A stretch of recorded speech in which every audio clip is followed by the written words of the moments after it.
बिस्मिल्लाहिर्रहमानिर्रहीम। अस्सलाम वालेकुम नादरीन, आप यूट्यूब चैनल देख रहे हैं। मैं इमरान खान हूँ। नादरीन, पाकिस्तान की मिलिट्री एस्टेब्लिशमेंट ने अपना 5वां बजट पेश किया है। वैसे तो इससे पहले भी बजट उन्हीं के होते थे, लेकिन अभी कोई दूसरी शिरकत है ही नहीं, कोई और शामिल ही नहीं है। 2022 में रिजीम चेंज किया था जनरल बाजवा ने अपने दीगर साथियों के साथ मिलकर, और उस वक्त से लेकर अब तक पाकिस्तान में जितने भी बजट पेश किए गए वो मिलिट्री एस्टेब्लिशमेंट के IMF के साथ मिलकर पेश किए गए बजट हैं। ये बेचारे सियासतदान तो सिर्फ सामने कर दिए जाते हैं, और वो भी बेचारे इसलिए सामने आ जाते हैं कि उन्हें ब्लैकमेल किया जा रहा है। नंबर 2, वो इस सिस्टम का हिस्सा बनकर इक्तदार में रहना चाहते हैं। लालच है, खौफ है, बस इन चीज़ों की वजह से ये सारे इक्तदार के अंदर है। इन्होंने एक नई वारदात डाली थी जनरल बाजवा के दौर में कि अवाम के लिए इन्होंने जब पहला बजट पेश किया ना 2022 में, तो उसमें इन्होंने अवाम पे बहुत सारा बोझ डाल दिया था, और उस बोझ को नाम दिया गया था मुश्किल फैसलों का। तो पहली मर्तबा ऐसा हुआ कि पाकिस्तान में आम आदमी की कमर तोड़ने का नाम मुश्किल फैसले रख दिया गया। यानी हुकूमत अपनी नालायकी, अपना नकम्मापन और हुकूमत अपनी गलत पॉलिसियों को अब नाम दे रही है मुश्किल फैसले। लेकिन ये सारे मुश्किल फैसले आम आदमी और गरीब आदमी के लिए क्यों होते हैं? ये बहुत अजीब टर्मिनोलॉजी है जो मुतारिफ करवाई गई जनरल बाजवा के दौर में, और अब तक वफाकी वुज़रा इस टर्मिनोलॉजी को इस्तेमाल कर रहे हैं कि जनाब हमने मुश्किल फैसले किए हैं। हर मुश्किल फैसला गरीब आदमी की कमर तोड़ता है। इन्होंने अपने लिए कोई मुश्किल फैसला नहीं किया।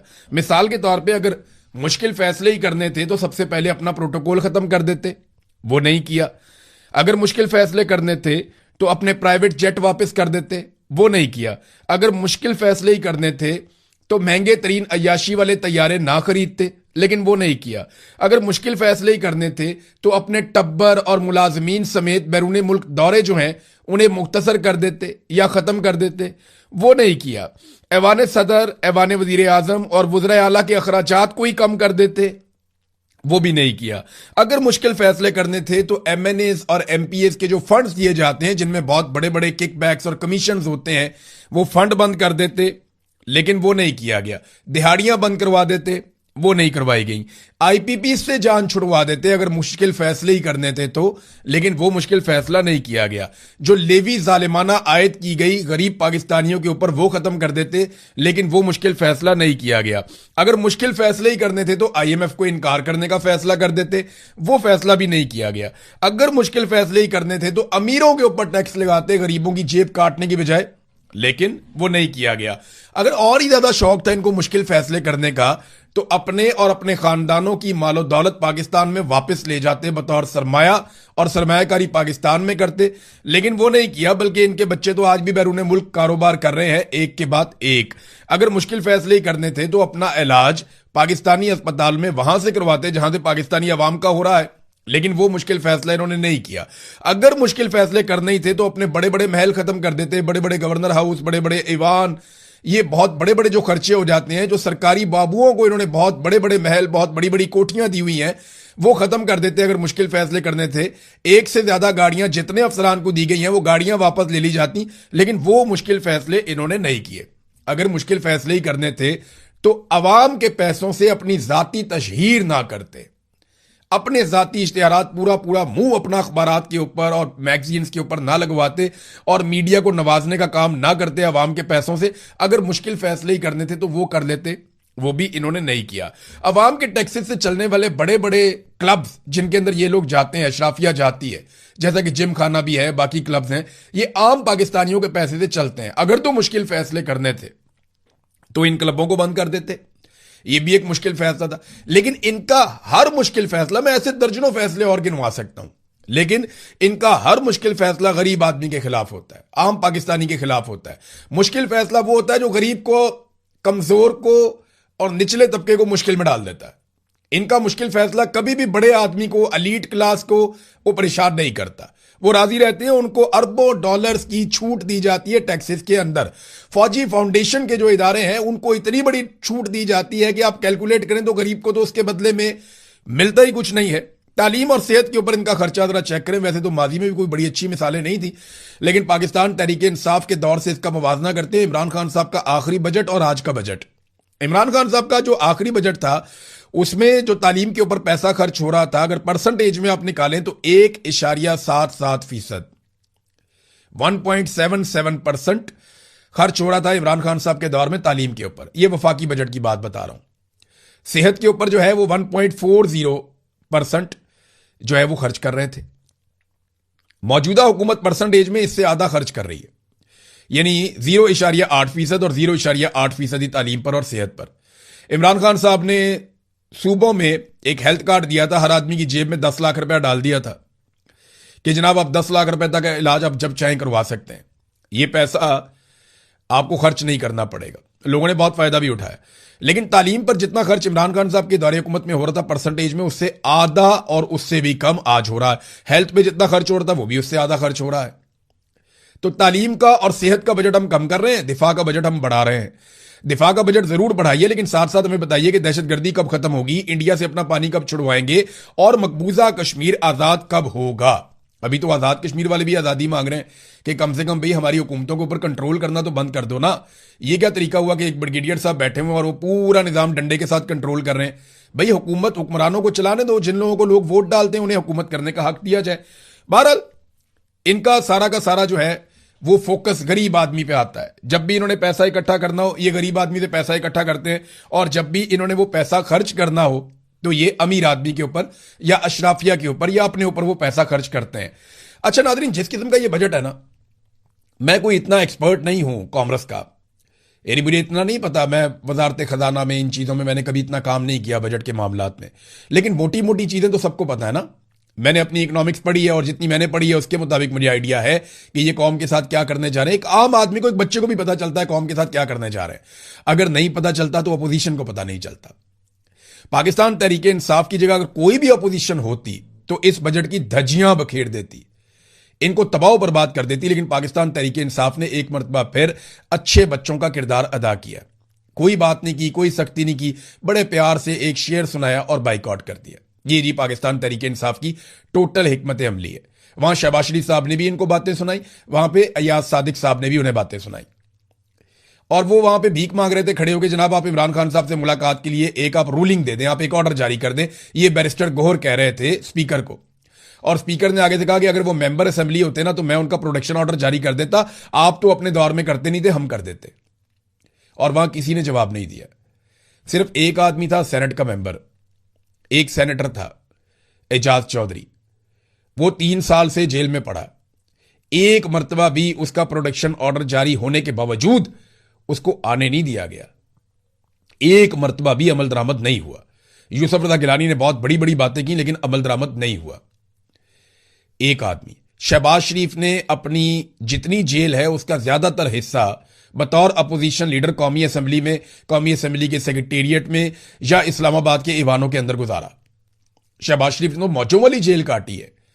मैंने आपको पर्ची एक दफा दिखाई थी कि ये सुबह का नाश्ता करते हुए दोपहर का खाना लिख कर देता था, दोपहर का खाना खाते हुए रात का खाना लिख कर देता था।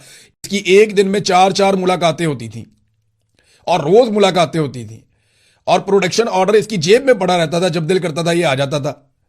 परवेज इलाही ने जितना ओब्लाइज किया हमजा शहबाज को कोई सोच भी नहीं सकता।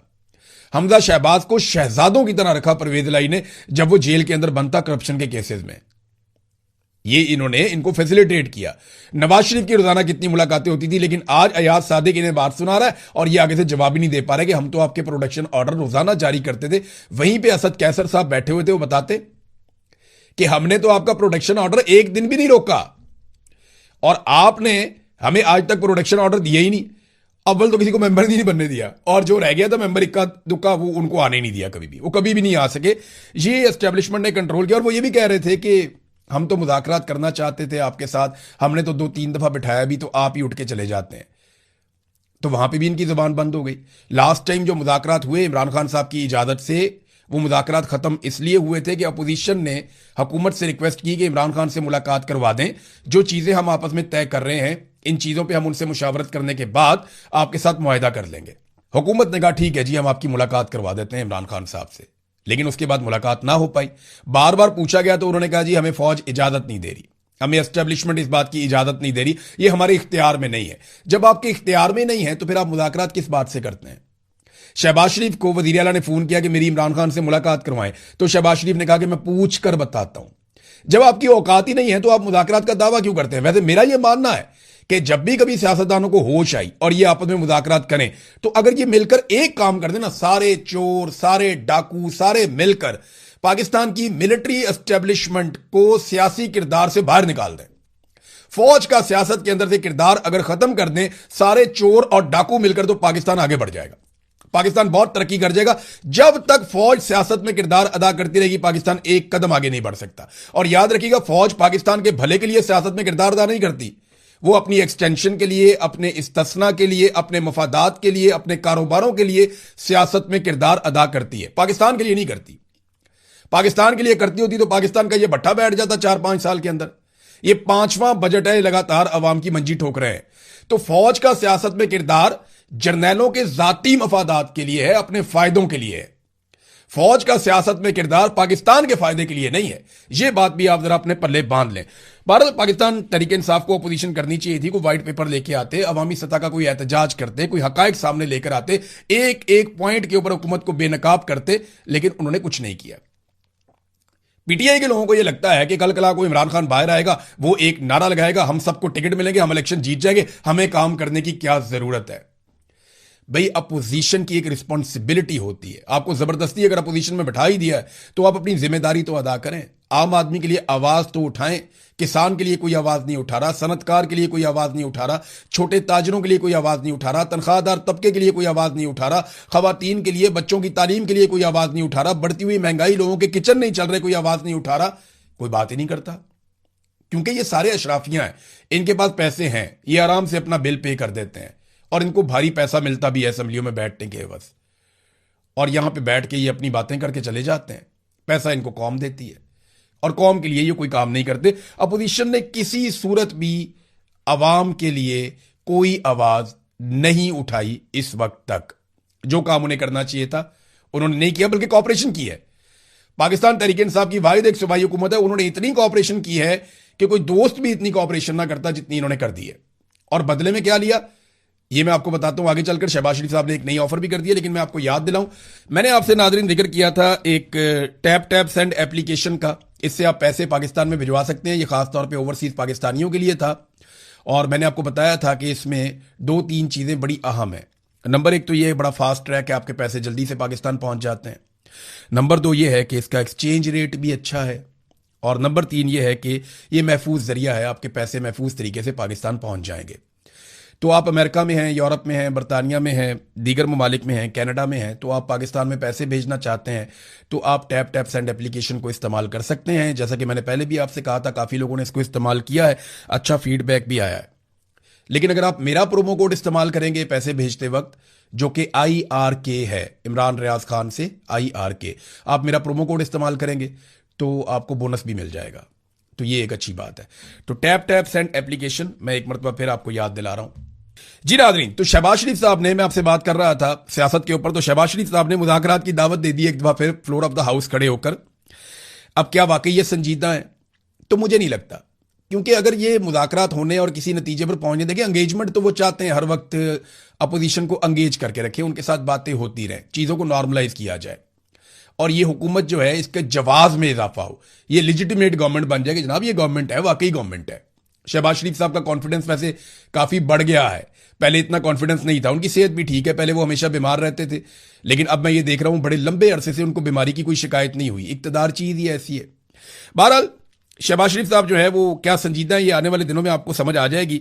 महमूद अचकजई साहब ने पार्लियामेंट की बालादस्ती के लिए बात की है, बहुत मुनासिब बात की है, क्योंकि पार्लियामेंट ही बालादस्त होनी चाहिए।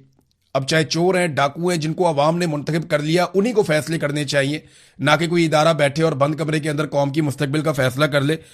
वो गलत है। मैंने पहले भी आपको कहा कि सारे चोर डाकू मिलकर अगर फौज को सियासत से बाहर निकाल दें, तो ये पाकिस्तान की सबसे बड़ी कामयाबी होगी आज की तारीख में। तो क्या ये कोई मुज़ाकरात करने जा रहे हैं, वाकई संजीदा है? तो देखिए 2-3 चीजें तो हैं। एक तो हुकूमत की नालायकी और नकम्मापन जो है वो यहां तक पहुंच गया कि पाकिस्तान का तरक्याती बजट ही लगभग खत्म हो गया। पाकिस्तान में तमाम पुराने मेगा प्रोजेक्ट सारे के सारे बंद, और कोई नया मेगा प्रोजेक्ट तरक्याती मंसूबा कोई बड़ा दोबारा शुरू नहीं होगा। ये तो फैसला कर लिया गया है, IMF के साथ मुआहिदा भी कर दिया गया। तो तरक्की तो हो गई पाकिस्तान में बंद। अब जब तरक्की नहीं होगी तो आप पैसा कैसे इकट्ठा करेंगे? आम आदमी पाकिस्तान में पैसा लगाना नहीं चाहता, लोग लगातार पाकिस्तान से भाग रहे हैं अपना सरमाया लेकर। तो ऐसे में हुकूमत को चाहिए सियासी इस्तेहकाम, तो वो मुज़ाकरात करना चाहेंगे, एंगेजमेंट करना चाहेंगे। झूठ इन्होंने इतना बोला, वो प्रेस कॉन्फ्रेंस जो होती है बजट के बाद, उसमें वजीर इत्तलाआत आकर बैठ गए, हालांकि उनका काम ही कोई नहीं था। और वजीर इत्तलाआत ने अपने सहाफ़ियों के जरिए से सवालात लेना शुरू कर दिए। जो सवालात वजीर इत्तलाआत ने लिए, उनके ऊपर जो पुराने रिपोर्टर्स हैं, जो कॉमर्स रिपोर्टिंग करते हैं, जो पुराने रिपोर्टर हैं, जो वजारत खजाना को कवर करते हैं, जो इसकी इंटीग्रिटीज़ को जानते हैं, उन तमाम रिपोर्टरों ने बाद में एतराज़ किया और वो हंसते हुए वहां से गए, वो रिपोर्टर्स, और वो हुकूमत को कह कर गए कि साहब क्या आपने सवाल पूछवाए हैं, यानी आपको ये नहीं करना चाहिए था, ये नामुनासिब हरकत है। पहली मरतबा पाकिस्तान की तारीख में ऐसा हुआ कि वजारत खजाना ने अपने साथ इंफॉर्मेशन मिनिस्टर को सिर्फ इसलिए बिठाया कि अपनी मर्जी के सवाल पूछवाए जा सकें, और सहाफ़ी जाते जाते जूता मार कर गए और वो ये कहकर गए कि जनाब आपने क्या सवाल पूछवाए हैं जनाब, यानी ये आपने खुद पूछवा लिए सवाल, आपने खुद ही अपने सवालात पे जवाब दे दिए, और जो जेन्युइन सहाफ़ी थे, जो ये काम करते थे, उन्हें सवाल करने का मौका नहीं दिया गया, जो टेक्निकलिटीज़ को समझते थे उन्हें बात करने का मौका नहीं दिया गया। तो ये इस किस्म का बजट है। ये हालात इनके हो गए हैं कि इनको वुज़रा से ट्वीट्स करवाने पड़ रहे हैं। एस्टेब्लिशमेंट सर पकड़ के बैठी हुई है कि इस लाश को हमने कब तक उठाना है। वैसे जो सबसे बड़ी बदबूदार लाश है पाकिस्तान में, वो पाकिस्तान की एस्टेब्लिशमेंट है, जिससे पूरे पाकिस्तान को जान छुड़ानी चाहिए। 70 साल से ये पाकिस्तान पे काबिज है। किसी हुकूमत को, किसी सियासतदान को इन्होंने टिकने नहीं दिया। अपने मफाद के लिए ये हर एक को धक्का देते हैं और पाकिस्तान को पीछे धकेल देते हैं। जब तक इनको आप बैरकों में वापस नहीं भेजेंगे, जब तक कि ये आपके हुक्म के गुलाम नहीं बनेंगे, तब तक पाकिस्तान आगे नहीं बढ़ेगा। ये आज आप मेरी बात लिख कर रख लें। 10 साल बाद करें, जब भी ये करेंगे मुल्क आगे बढ़ जाएगा। कश्मीर चलते हैं नाज़रीन, वहां की सूरत हाल देखते हैं। रावलाकोट और कोटली में जो कुछ हुआ, अब उसके मनाजिर आहिस्ता आहिस्ता सामने आना शुरू हो गए। इंतहाई तकलीफ दे मनाजिर हैं, क्योंकि देखिए वहाँ इंटरनेट बंद है, वहाँ से वीडियोस आ नहीं सकती, तस्वीर आ नहीं सकती। लोग बड़े शौक में थे, लेकिन अब आहिस्ता आहिस्ता तस्वीर और मनाजिर और वीडियोस आ रही हैं। अस्पताल के अंदर नकाब पोश लोग जख्मियों को मार रहे हैं, जिन्हें गोलियां लगी हैं उन पर टॉर्चर किया जा रहा है। कितनी बदकिस्मती है पाकिस्तान की। उमर नज़ीर कश्मीरी एक बेकरी वाला है, उसकी बेकरी को तबाह कर दिया सिक्योरिटी फोर्सेज ने। शौकत नवाज मीर एक किताबों की दुकान चलाता है, उसकी किताबों की दुकान तबाह कर दी सिक्योरिटी फोर्सेज ने। ये लोग अशराफिया नहीं है। एक बेकरी वाला है, कोई दुकान वाला है, कोई किताबों वाला है, कोई छोटा ताजिर है, कोई कहीं से है, कोई कहीं से है। आम लोग हैं, आम पाकिस्तानी हैं, आम कश्मीरी हैं। ये लोग वो तो नहीं है कि एलीट क्लास से उठकर आए हैं, किसी बड़े आदमी का बच्चा या बच्ची है और सीधा आकर बैठ जाए कुर्सी पे। तो इसीलिए निज़ाम इनको एक्सेप्ट नहीं कर रहा। इनके कारोबारों को तोड़ा जा रहा है, जो इंतहाई नामुनासिब बात है। वहां पंजूसा से मैं एक मंजर देख रहा था, खवातीन बहुत बड़ी तादाद में निकल कर जो रावलाकोट वाला द्रेक वाला धरना है वो उस तरफ जा रही थी, और खवातीन की बड़ी तादाद में अब शमूलियत होना शुरू हो गई है। ये पहली मरतबा आज़ाद कश्मीर की हिस्ट्री में हो रहा है। मुजफ्फराबाद से एक बड़ी खबर ये आई है कि जो कोर मेंबरान है एक्शन कमेटी के मुजफ्फराबाद के, उन्होंने एक हुक्म जारी किया है और एक कॉल दी है अहले मुजफ्फराबाद को, मुजफ्फराबाद के रहने वाले शहरियों को, कि अब आप लोग तैयारी करें, आपकी बारी आने वाली है। यानी रावलाकोट को तो अमली तौर पे बंद किया हुआ है, हर तरफ लॉकडाउन है। कश्मीर में ऑलमोस्ट 9 तारीख से पहले, 9 तारीख को तो कॉल दी थी जॉइंट अवामी एक्शन कमेटी ने, तो हुकूमत ने जो कुछ किया वो 2-3 दिन पहले से ही आज़ाद कश्मीर जो है वो हड़ताल में चला गया था, लॉकडाउन में चला गया था। और अब अमली तौर पे ये सूरत हाल है कि बहुत बड़ा हिस्सा आज़ाद कश्मीर का लॉकडाउन में है। अब वो ये कह रहे हैं कि मुजफ्फराबाद की कॉल देने वाले हैं। मुजफ्फराबाद की जब कॉल दी जाएगी तो सिक्योरिटी फोर्सेस को वहाँ 2 जगह कंट्रोल करनी पड़ेंगी, रावलाकोट भी और मुजफ्फराबाद भी। जो मनाजर रावलाकोट और कोटली से आ रहे हैं, अगर ये फैलते हैं सोशल मीडिया पे तो नफरत में इजाफा ही होगा। तो एस्टेब्लिशमेंट को ये बात सियासतदानों को बैठकर समझानी चाहिए। जितने सियासतदान हैं उन्हें पकड़ के एस्टेब्लिशमेंट को बिठाकर ये बात समझानी चाहिए कि आप नफरत फैला रहे हैं, आप गोली चला रहे हैं, आप आग लगा रहे हैं, ये बाद में हमें बुझाना पड़ेगा। पहले भी आपने मुल्क तोड़ दिया था, खुदा का वास्ता बाद आ जाइए। बलूचिस्तान में आपने नफरत फैलाई है, कबायली इलाकों में आपने नफरत फैलाई है, पश्तूनों में, बलोचों में, मुहाजिरों में, बंगालियों में और अब कश्मीरियों में आपने हर तरफ पाकिस्तान में नफरत की आग लगाई है। इस आग को मजीद मत लगाइए। आग बुझाना ज़्यादा मुश्किल होता है, लगाना बहुत आसान होता है। अब तक के लिए इतनी, अपना ख्याल रखिएगा, अपने इस चैनल का भी। अल्लाह हाफिज़।